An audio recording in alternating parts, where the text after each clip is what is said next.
Fala, indivíduos, tudo bem com vocês? Professor Raul. Bom, dando continuidade no nosso ensino de trigonometria, só relembrando, nas últimas aulas nós falamos um pouco sobre somatória de arcos, né, dentro de seno, cosseno e tangente, finalizando com tangente, e soma de arco duplo, né, quando eu tenho a soma de dois ângulos iguais, né, que é aqueles casozinhos lá, as particularidades de, por exemplo, π sobre 8 mais π sobre 8, que seria o mesmo que π sobre 4, que é 45 graus, tá? Agora, nós vamos entrar em equações trigonométricas, tá? Então, nós vamos agora trabalhar com aquelas expressões, só que agora desenvolvendo equações. Basicamente, é a mesma regra que a gente vem trabalhando ao longo do nosso ensino de matemática, né? Está trabalhando com as expressões, os termos algébricos, depois jogamos isso daí tudo para as equações e vamos aprofundando cada vez mais, tá? Então eu coloquei aqui um círculo trigonométrico, tá? E nesse círculo trigonométrico eu coloquei o eixo seno, o eixo cosseno e tangenciando a minha circunferência, eu coloquei o eixo da tangente, belezinha? Então vamos lá. O que isso aqui quer dizer, né? Só queria que vocês lembrassem, vamos pensar aqui, que eu preciso dessas informações para que vocês consigam fazer os exercícios. Então, ó, lembrando, sempre que eu trabalho no sentido horário, que significa dizer que esse meu ângulo vai ser negativo. Se eu trabalho no sentido anti-horário, a angulação saindo do zero, passando pelo 90, 180, 270, voltando para o 360, que estaria aqui, né? Então eu tenho que lembrar que sentido anti-horário, os ângulos positivos, sentido horário, ângulos negativos. Eu tenho que lembrar também que aqui é o meu primeiro quadrante, eu tenho que lembrar que aqui é o meu segundo quadrante, beleza? Eu tenho que lembrar que aqui é o meu terceiro quadrante e, por fim, o meu quarto quadrante, ok? E aí, dentro do eixo do seno, eu sei que o primeiro e o segundo quadrante são positivos para seno, assim como para cosseno, o primeiro e o quarto são positivos, e para tangente é na diagonal, lembrou? Eu tenho o primeiro e terceiro positivo. Agora, para os negativos, em relação ao seno é os dois de baixo, em relação ao cosseno é os dois da esquerda, do eixo X, ok? E para tangente é a diagonal secundária, tá? Diagonalzinha secundária seria o 2 e o 4. Então, tangente ímpar positivo, par negativo, beleza? Então vamos lá. Ó, se um ponto da circunferência representa, se esse ponto, se eu colocar um ponto na circunferência, um ponto qualquer nessa circunferência, se ele for representado por um número real, x, eu vou escrever essa equação da seguinte maneira: x mais h vezes 2π. Professor, quem que é esse h? Calma aí, indivíduo, vou explicar. Ó, e em relação ao ângulo, né? Se eu te der um arco dentro dessa circunferência, aí vai ser alfa, né? Porque aí vai ser uma angulação, mais hzinho vezes 360. Bom, então aqui eu já posso ver que é como se eu estivesse dando uma volta completa, né? 2π em radianos e em graus 360. Olha que lindo. E olha aqui, ó, onde h representa o número de voltas completas necessárias para obter os arcos côngruos. O que significa essa palavra aqui, galera? Isso significa dizer, lembra quando eu falava para vocês assim, ó, se eu ando aqui, ó, de zero, se eu ando 30 graus saindo de zero, eu vou parar onde? No ângulo 30, né? Se eu fizer a mesma coisa, só que saindo de π e voltar aqui, ó, 30 graus, eu vou parar onde? No 150. Ah, então quer dizer que esses ângulos são côngruos, ok? E aí, aqui dentro, o que ele está falando em relação a esse hzinho, é que eu poderia fazer o seguinte: em vez de 30, em vez de 150, que seria do segundo quadrante, eu poderia colocar um ângulo que vai cair em cima do 30, tá? Só que ele vai ter que dar uma volta, ele vai dar um arco inteiro, uma volta completa, e depois volta para o 30. Bom, se eu tenho que dar uma volta completa e depois voltar para o 30, quem que tem que ser esse ângulo? Teria que ser o 360 mais 30, é o 390. Então eu poderia falar para vocês que o 390 é côngruo ao 30, ok? Olha que legal. Aí eu coloquei um exemplo para vocês aqui, ó, exemplo de ângulos côngruos. Olha o de 120. Quando eu trabalho com o de 120, olha o que eu posso fazer. Eu posso falar que eu tenho o primeiro ângulo, né, que seria uma volta, né, saindo do zero, andando 120 graus, eu paro no 120.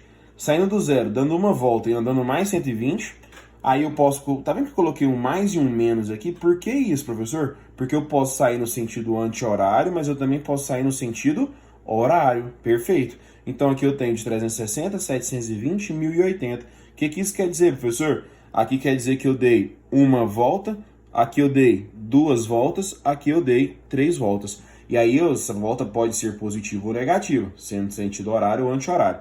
E aí eu posso escrever isso, em vez de colocar dessa forma, colocando esse mais com menos e colocando os ângulos que ele vai andar a mais, eu posso vir cá simplesmente escrever o primeiro ângulo, né, saindo, chegando no 120, e aí eu posso escrever 120 mais H vezes 360, onde o H vai me dizer a quantidade de voltas. E aí, se eu for fazer um ângulo negativo, esse H meu vai ser negativo. Se ele for positivo, eu vou andar sentido anti-horário. Se ele for negativo, sentido horário. É por isso que eu estou falando para vocês que esse meu H é um número inteiro, tá? Então, ele pode ser negativo ou positivo.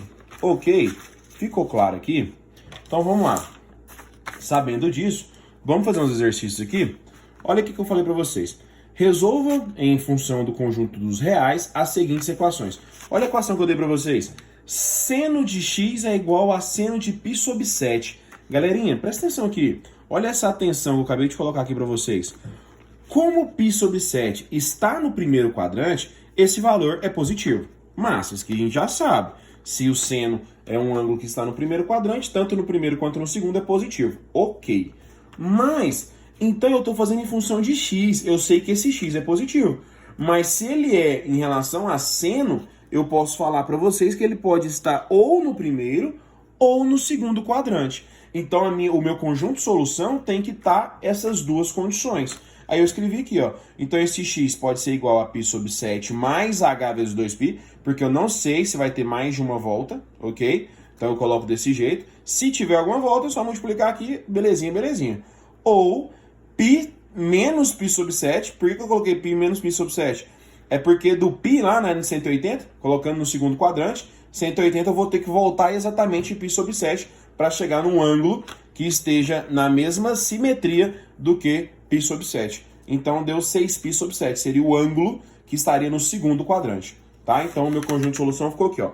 X tal que, lembrando da barrinha na vertical, tal que x seja igual a π sobre 7 mais 2π vezes h, ou x é igual a 6π sobre 7 mais 2π vezes h, aonde esse h pertence ao conjunto dos inteiros. Olha que legal. Ó, letra B, eu vou fazer uma de seno, uma de cosseno e tangente, tá? Coloquei aqui, ó, cosseno de x é igual a cosseno de π sobre 10. De novo, ó, atençãozinha, π sobre 10 pertence ao primeiro quadrante. Então, x pode estar no primeiro ou quarto quadrante para assumir um valor positivo. Como ele me disse que ele é positivo, ele tem que estar num desses dois. O que eu fiz aqui, ó? Então esse x tem que ser π sobre 10, ou esse meu x pode ser menos π sobre 10. Por quê, professor? É como se eu estivesse falando para vocês que eu estou pegando um ângulo, eu andei ora no sentido anti-horário, ora no sentido horário, ora no sentido anti-horário, ok? Então, ó, a minha resolução vai ficar aqui, ó, o meu conjunto de solução fica x tal que esse meu x seja igual a π sobre 10 mais h vezes 2π, né, o número de voltas que ele vai me dar, ou x é igual a menos π sobre 10 mais h vezes 2π, onde esse meu h pertence aos reais, beleza? Então, ó, coloquei esse valorzinho negativo, ao invés de pegar o 360, subtrair π sobre 10, eu só coloquei ele negativo, te falando, né, representando para quem for olhar essa solução, que eu saí do zero, em vez de andar para os ângulos positivos, eu desci menos π sobre 10, ok? Beleza. Vamos fazer mais um exercício? Olha aqui, ó. Agora, vou fazer com vocês da tangente. Ó, eu peguei um pouquinho mais difícil, pulei para a letra E aqui, e ficou assim, ó. Tangente de 2x é igual a tangente de x mais π sobre 5. Bom, se eu estou falando que essas duas tangentes são iguais, significa dizer que os ângulos delas são iguais. Então, 2x tem que ser igual a x mais π sobre 5. E aí eu vou e coloco novamente aqui, ó, 2π vezes h, porque eu posso representar isso aqui na quantidade de voltas que ele me der. Eu não sei, então eu não coloco, tá? Eu só represento. Bom, ok. Então, esse meu x é igual a π sobre 5 mais h vezes π sobre 2. Então, x tal que x é igual a π sobre 5 mais h vezes 2π, onde esse h pertence aos inteiros, ok?